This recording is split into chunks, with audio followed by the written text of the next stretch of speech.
اور یہی وجہ ہے کہ سرکار دو عالم صلی اللہ علیہ وسلم کے جو کمالات ہیں، آپ کے جو انوارات ہیں، یہ اس سے صرف امت محمدیہ فیض یاب نہیں ہوتی، بلکہ آپ کے کمالات دو طرح کے ہیں۔ بعض کمال وہ ہیں کہ جس کے ذریعے سے انبیاء اکرام علیہم الصلاۃ والسلام روشن ہوتے ہیں، اور دوسرے کمالات وہ ہیں کہ جس سے امت روشن ہوتی ہے، وہ کہ آپ کے کمال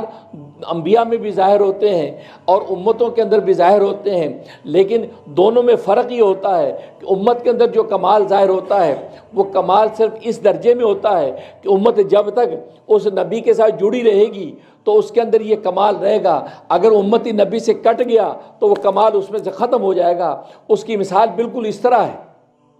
مثال بالکل اس طرح جیسے کشتی میں جب آپ بیٹھتے ہیں تو کشتی ہچکولے کھاتی ہے تو بیٹھنے والا بھی حرکت کرتا ہے، بیٹھنے والا بھی ہلتا ہے، حالانکہ بیٹھنے والے کی اپنی ذاتی حرکت نہیں ہے، اصل کشتی کی حرکت ہے۔ اس کشتی کی حرکت اصل ہے، لیکن اس حرکت وہ حرکت مجازی طور پہ اس بیٹھنے والے کے اندر بھی ظاہر ہو رہی ہے، حالانکہ اس کی اپنی کوئی حرکت نہیں ہے، وہ کشتی کی حرکت ہے جو اس میں نظر آ رہی ہے۔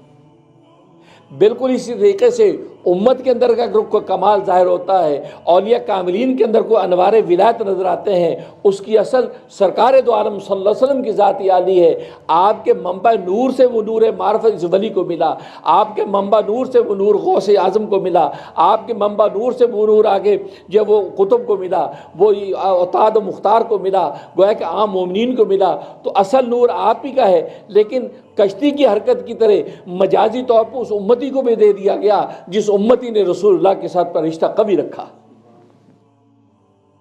اور دوسرے کمالات آپ کے انبیاء کے اندر ظاہر ہوتے ہیں کہ انبیاء کے جتنے کمالات ہیں اصل میں کمالات خود سرکار دو عالم صلی اللہ علیہ وسلم کے کمال کا فیض ہے کہ آپ پہلے نبیوں کے اندر بھی آپ کا فیض چلتا ہے۔ اس فیض میں اور امتی کے فیض میں فرق یہ ہے کہ انبیاء کے اندر جو فیض پہنچتا ہے تو نبی خود اتنا منور ہو جاتا ہے کہ آگے دوسروں کے بھی نور پہنچانے کے قابل ہو جاتا ہے۔ جیسے میں نے بتایا تھا چراغ کے آگے سے جب چراغ جلتا ہے تو آگے مزید آگے چراغ جلانے کی صلاحیت پیدا ہو جاتی ہے۔ تو انبیاء کے اندر نبی کریم صلی اللہ علیہ وسلم کا نور جب فیض پہنچا تو خود نبی گویا کہ اس قابل ہو گیا کہ وہ نبی آگے مزید آگے انوارات پہنچانے لگا۔ تو معلوم یہ ہوا کہ نبی کو منور یعنی نور پہنچانے والا یہ فیض یہ سرکار دو عالم صلی اللہ علیہ وسلم کی ذات عالی سے ملا ہے۔ اور ظاہر ہے کہ سرکار دو عالم صلی اللہ علیہ وسلم کی ذات عالی سے انبیاء کو فیض تقسیم ہوا۔ کیوں؟ اس لیے کہ خود آپ فرماتے ہیں کہ میں تو اس وقت سے نبی تھا کہ آدم ابھی گارے اور مٹی کے درمیان تھا، ابھی اس کا پتلا تیار ہو رہا تھا، اللہ تبارک و تعالیٰ مجھے اس وقت سے نبوت عطا کر رکھی تھی۔ تو گویا کہ نبی کی ذات کے اندر نبوت کا عنصر موجود ہے، اور باقی انبیاء کو جو نبوتیں دی گئی وہ صفاتی طور پر عطا کی گئی ہیں۔ آپ کی تو روح کے اندر ہی نبوت کی ملونی کو مل دیا گیا کہ آپ کی ذات نبوت کے ساتھ ہی پیدا ہوئی ہے۔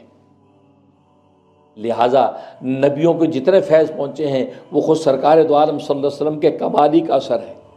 فرق میں نے کہا دونوں میں یہی ہے کہ جیسے کشتی کی حرکت ہوتی ہے وہ امتی کی گویا کے فیض کی مثال ہے، اور نبی کی حرکت، نبی کو جو فیض پہنچتا ہے، نبی کے ذریعے سے انبیاء کو جو فیض پہنچتا ہے اس کی مثال ایسے ہے جیسے ہاتھ کی حرکت اور چابی کی حرکت۔ جب تالے کے اندر آپ چابی رکھتے ہیں اس کے ہاتھ کو جب حرکت دیتے ہیں تو ہاتھ کی حرکت کے ساتھ ہی چابی بھی حرکت کرتی ہے۔ اب یہاں ہاتھ کی حرکت کی وجہ سے چابی کے اندر حرکت پیدا ہوئی اور چابی خود اپنی ذات میں حرکت کر کے تالے کو کھولتی ہے۔ تو بالکل اسی طریقے سے نبی کریم صلی اللہ علیہ وسلم کا فیض انبیاء کے اندر جب پہنچتا ہے تو انبیاء خود مستقل بذات ہو جاتے ہیں اور وہ پھر اپنی امتوں کے اندر اصلاح و ارشاد کا نور پھیلاتے ہیں۔